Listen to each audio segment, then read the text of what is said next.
I forgot what I was gonna add. Well, there's one bearing. Reese, bearing Reese. That sounds like a thing, right? I think it's Reese. Have safe ride. Have safe ride fun? Yes. Be safe. Be safe, have fun. What's up everyone, I'm Mitch and welcome to another edition of In the Garage. Today we're talking all things wheel bearings. I'm going to tell you when it's time to replace them. I'm going to show you how to replace them. So with that said, let's roll the intro and let's get to it.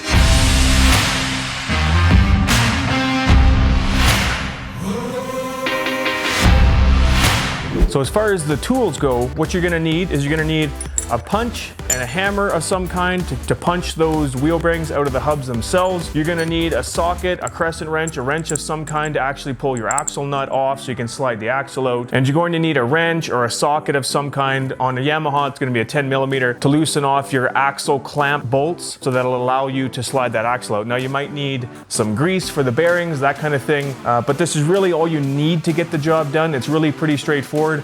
And let's get into it. First things first, and you probably know I'm gonna say this, but make sure that the work area is clean. You wanna make sure that any of the area that you're working around your hub, your bearings, all that stuff, you wanna make sure that everything is clean of grit and debris and that kind of stuff, because if you throw in new bearings, then the last thing that you want is to have any dirt or anything fall in those new bearings and pooch those right away. So make sure everything is nice and clean and then you can get started on actually pulling the tire off and getting those bearings out. All right, so first things first, how do you know if you actually need to replace your wheel bearings in the first place? Well, that's where things get really technical, and I'm about to share one of my big secrets with you guys.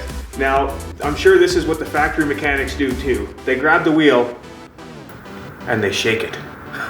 No, it's really that simple. You can just get a hold of the wheel and move it side to side. If you can feel any play at all when you move that wheel side to side, that probably means you need to redo your bearings. It could be something else. It could be the axle. It could be the spacers or something. But more than likely, it's a good place to start by checking your actual wheel bearing. You'll be able to hear it too. You'll be able to tell that there is in fact some play in there. Now I'm going to give this a try and see if you guys can actually hear or see this. And that's really all the play that you need to have in your tire.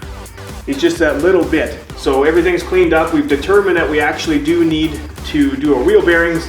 Now let's say I've actually ordered the wheel bearings already. Fast forward a little bit. Yes. Here we go. Wheel bearings. And it's a good thing too, when you're ordering your wheel bearings, you don't want to get just the bearings. You actually want to get some new dust seals as well. These are just as important. The dust seals that I'll show you here in a minute, those things can take a bit of a beating as well. So it's a good thing to order some new dust seals along with the bearings. Replace those at the same time. That's going to help keep your new bearings in good shape for a long time. So we've got our wheel bearings. Now let's rip this tire off. All we need to do that is to loosen off our axle clamps with these 10mm bolts, as well as pull off the axle nut. And then this axle will just pop right out and the wheel will come off.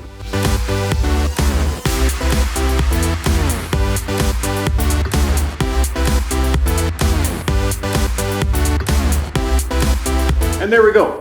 So we've got the wheel off, we're ready to get those bearings out of there and put the new ones in. While you have your wheel off, it's a good idea to have a look at your axle itself. See if there's any sort of corrosion, if there's any cracks, if there's anything that might cause an issue. You certainly don't want something like that breaking on you. So while you have your axle out, have a look at it and make sure it's still in good shape. So I'm going to start by pulling out the spacers and the dust seals that I was talking about before. So that's one of the spacers there. I don't know if the camera is going to focus on it or not. They're not very big, so we're just going to set that aside. And then you're going to come over to your dust seals, and they just pop right out. It's really that simple. Just pop them out with a screwdriver, with a punch or something, anything like that. And then we'll just flip the tire over. There's your other spacer. Same thing with the axle. You want to check it for any sort of grooving or any sort of cracks or anything that might cause an issue, anything like that. Same thing, we'll just pop out the other dust seal. And since you have your new parts, it's a good thing to actually check to make sure that the dust seals are going to be about the same size, at least if they're not wildly different or something like that. So they look good, they're gonna match up for me. So I've got the dust seals out now, I've got the spacers out. It's time to start trying to get these wheel bearings out of here. So where the axle goes here, you're actually gonna find that you can actually move that inside hub around a little bit, and that's to allow you to get a bite on the bearing so that you can pound it out. Now there's an easier way to do this in that if you get like a blowtorch or something with some heat, you can actually add some heat to the hub itself. which is gonna cause that metal to expand, allowing that bearing to come out a little bit easier. However, I'm not gonna bother doing that this time. I'm just gonna punch them out. But if you wanna make it easier, you certainly can do that. Also remember guys, because you're putting in new bearings, you don't have to be very gentle with these bearings. Don't worry about wrecking them. So long as you have the right bearings, don't worry about wrecking them as you're taking them out. Do be gentle with the hub itself, with the shelves that the bearings sit on, but the old bearings themselves, they're garbage anyway.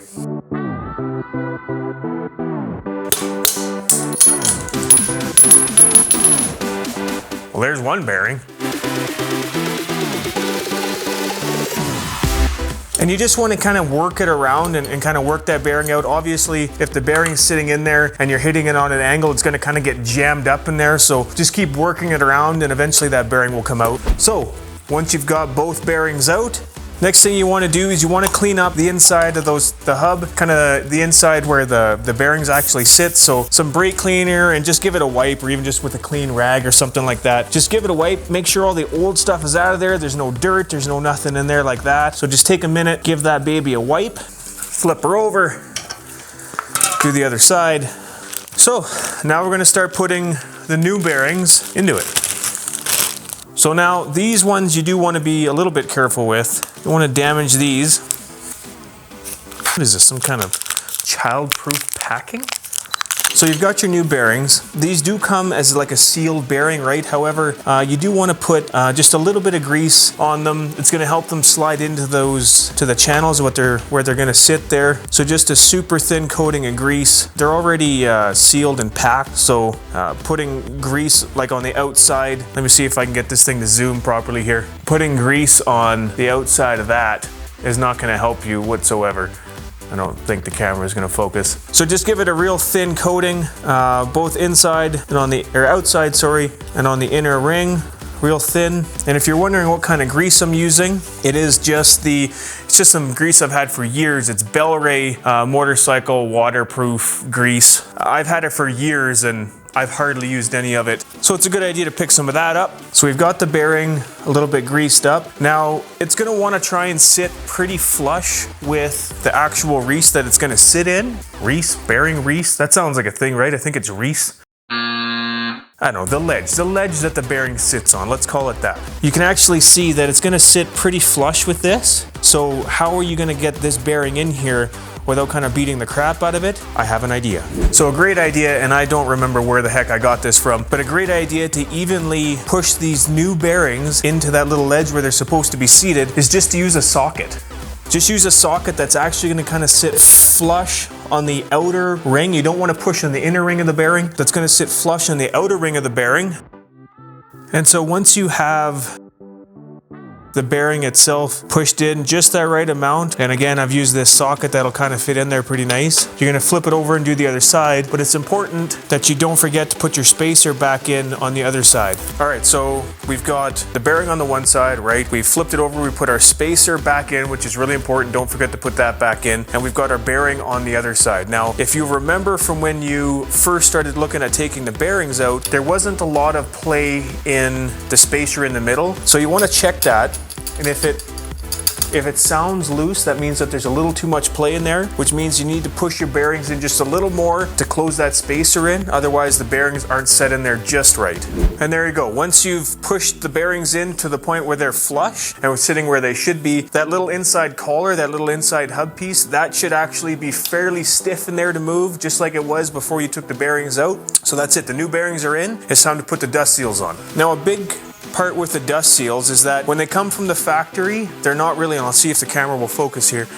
When they come from the factory, they don't actually have any grease on them. So it's a good, important rule to put some grease on them before you stick them on. This is gonna help with dust and with water getting into your new bearings, which is, like I mentioned before, if you have any of that kind of stuff in there, it's just gonna wreck them. You can put a pretty liberal amount of grease on there. Don't be shy. It doesn't have to just be a little bit. Again, you're keeping out dust, you're keeping out water. It's gonna help your bearings run a little more smoothly, make them last a little longer. As much as I know you like watching my how-to videos, having to redo your bearings again sooner than later is probably a pain in the ass. So it's just as simple as once they're greased up, you can push your new dust seals into place. And then once you've got your dust seal in there, feel free just to give her a little bit of coat of some grease on the inside. Again, just helping to get that extra bit of seal in there so the dust and the water and stuff from riding doesn't get in there. And then you're going to repeat on the other side with the other seal. And that's it, guys. Once you've got your spacers back in there, changing your wheel bearings is really that simple. Now, I hope you liked this video. I hope it helped you in some way. If it did, like, comment, and smash that subscribe button for me. Leave a comment below if you've done your wheel bearings a different way. Maybe there's something about this way that you didn't find very helpful or you did find helpful. Either way, leave a comment. Let me know. I'm gonna go ahead and I'm gonna throw this wheel back on my bike so I can get it ready to hit the track. And until we see you guys again, have safe, ride fun. Have safe, ride fun? Yes. Be safe. Be safe, have fun. Have safe, ride fun, whatever. You know what I mean.